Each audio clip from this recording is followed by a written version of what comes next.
ce matin de mai 1770, Joseph Balsamo se hâtait vers une réunion clandestine rassemblant les grands maîtres des plus importantes sociétés confraternelles secrètes existant dans le monde. Gagnés aux idées nouvelles et affrontant les plus grands risques, ils espéraient ouvrir aux hommes les chemins de la liberté.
L'ami, proche.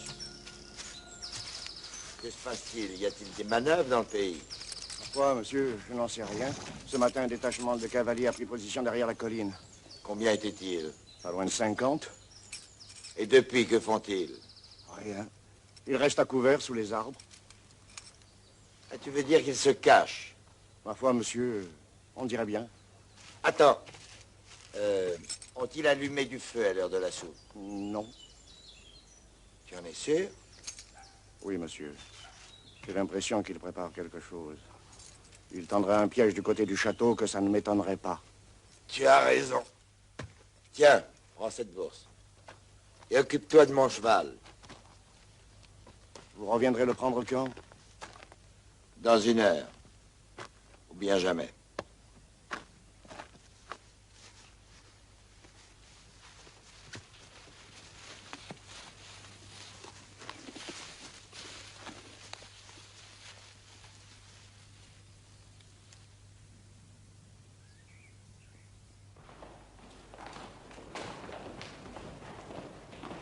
Messieurs, j'ai eu le grand honneur d'être désigné pour accueillir en mon château de Fernbach les grands maîtres de la confrérie de l'ordre universel. En me comptant, nous sommes 7. Nous sommes donc tous réunis. Il nous reste à nous présenter et à prouver que nous sommes bien ceux que nous prétendons être. Je me nomme Swedenborg et je représente les cercles suédois. Je m'appelle MacDougall et je représente nos frères d'Écosse. Comte Pouchnev, délégué par le comité des clubs de toutes les Russies. Fairfax, je viens d'Amérique. Mon nom est Lavater. Je suis grand dignitaire de Zurich. Seigneur Sanchez, je représente les esprits éclairés de l'Espagne. Vous savez tous mon nom. Je parlerai pour nos frères de Lorraine, d'Alsace et de Rhénanie. Je pense que chacun a son signe.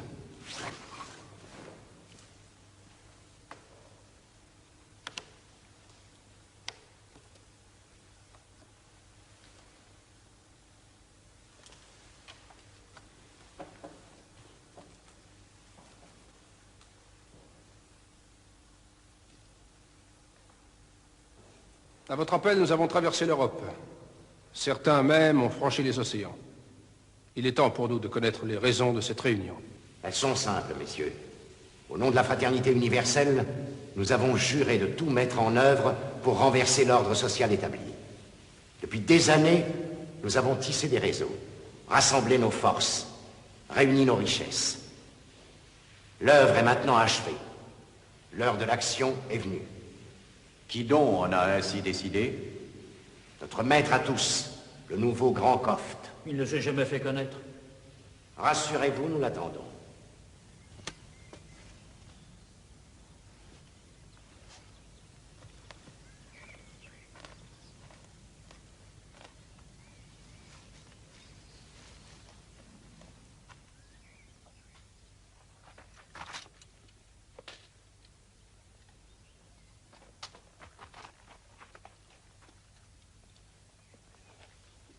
Attendez le signal.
Qui nous prouve que l'homme qui viendra tout à l'heure est bien le grand Koft. Un signe secret que je suis seul à connaître. Peut-on savoir? L'homme qui doit venir portera sur la poitrine une plaque de diamant sur laquelle on pourra lire 3 lettres. Et quelles sont ces 3 lettres? L, P, D. Les voici, messieurs.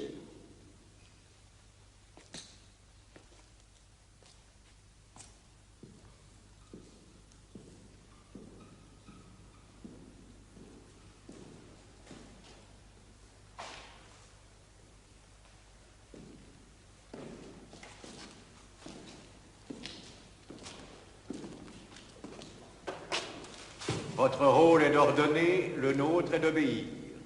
Nous attendons vos ordres. Il se résume à ces 3 lettres que vous devrez toujours avoir à l'esprit. Nous en ignorons le sens. L'Élia pédibus destrue.